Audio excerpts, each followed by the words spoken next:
Mga kababayan, palagay ko naman na malinaw ang pinatutunguhan ng ating alyansa. Ito ay ang kaunlaran, hindi pag-aaway-away, hindi ang pang-aapi. Alam niyo po, kaya po kami, sinasabi ko nga, siguro po, pagka yung mga ibang eleksyon, ibang kampanya, makita niyo po lahat ng mga kandidato, pare-parehong suot na kulay. Eh kami, iba-iba yung kulay namin. Bakit? Tignan niyo po, dahil sila ay isinantabi nila ang politika. Sinantabi nila na ang kanilang sarili na political ambition, political party, at sinantabi nila upang magkaisa lahat at magtulungan lahat para maging matibay, maganda ang kanilang performance pagdating nila sa Senado. Kailangan po natin sa napaka-komplikadong panahon na ito ay ang mga solusyon.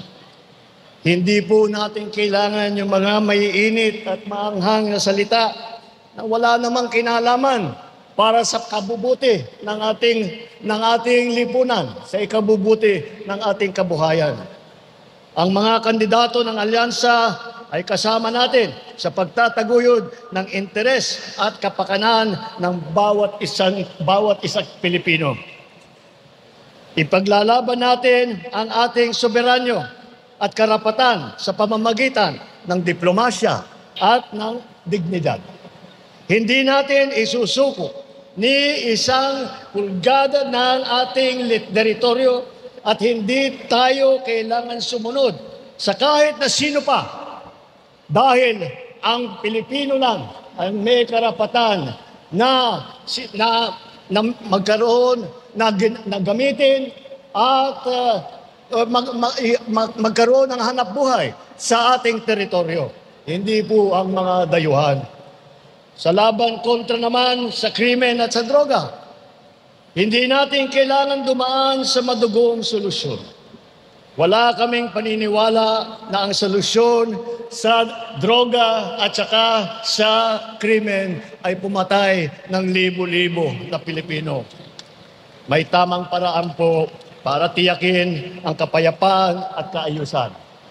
Yan po ay sa pamamagitan ng maayos na batas at epektibong pagpapatupad ng mga malalakas na suporta sa ating mga kapulisan at sa ating mga local government official. Sa ekonomiya naman, huwag po tayo na maliligaw. Hindi po natin kailangan na umasa sa illegal na mga industriya kagaya ng Pogo. Yung Pogo, ang nangyari, Pogo, pero ang naging pugad ito ng krimen at karahasan. Kaya po ibinan na natin, itigil na natin, marami po tayong ibang mas magandang pwedeng gawin para sa mabuting hanap buhay. Ang solusyon po ay tunay na trabaho, kabuhayan, suporta sa maliliit at sa lahat ng mga nangangailangan. Magkakaisa po tayo sa pagpili ng mga lider na tapat sa tungkulin. Buo ang panindigan at handang maglingkod para sa taong bayan, para sa buong Pilipinas at ipaglalaban ang Pilipinas kahit saan sa buong mundo. Tus-puso natin suportahan po at iboto ang alyansa para sa bagong Pilipinas. Ito po ang aming mga kandidato. Ito po ang aming pinagmamalaki. Ito po ang magdadala ng kabutihan ulit sa ating bansa. Ang ating mga kandidato, alyansa para sa bagong Pilipinas. Mabuhay ang alyansa para sa bagong Pilipinas.